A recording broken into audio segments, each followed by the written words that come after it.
Nakakahiya sa'yo ah. Waiting for you. All my life for somebody. Makes me feel the way you feel when I'm with you, baby.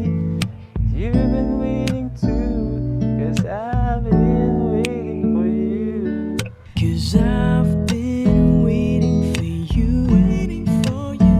Oh, my Alexis at Kay, kung merong sasaliminin ang inyong pagsasama bilang mag-asawa, yun ay walang iba kundi ang pagmamahal ng Diyos.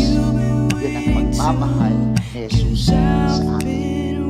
Nakilala kita ng sobra. Sobrang, ikaw yung lalaking sobrang ang laki ng paggalang sa magulang. Yun yung isa sa minahal ko sa'yo na sobra. I've been saving my life.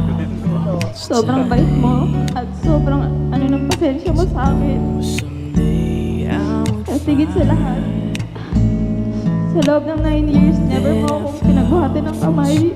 Kaya nga, one of the commitments ng mga mag-asawa, no, is yung commitment nila towards fidelity, faithfulness to each other. Yun ang pag-ibig ni Jesus. Tapat. I've loved all my life, 'cause I've been waiting for you, waiting for you. All my life for somebody who Mahal ko, makes pangako, me wala bukas. feel the way I Nagpakailanman, walang hanggan. Hindi kita iiwan. Have you been waiting Ikaw ang buhay ko. 'Cause Hindi I've ko kayang wala ka. Alam mo waiting yan. for. Now that I found you, I just can't let you go. No, no.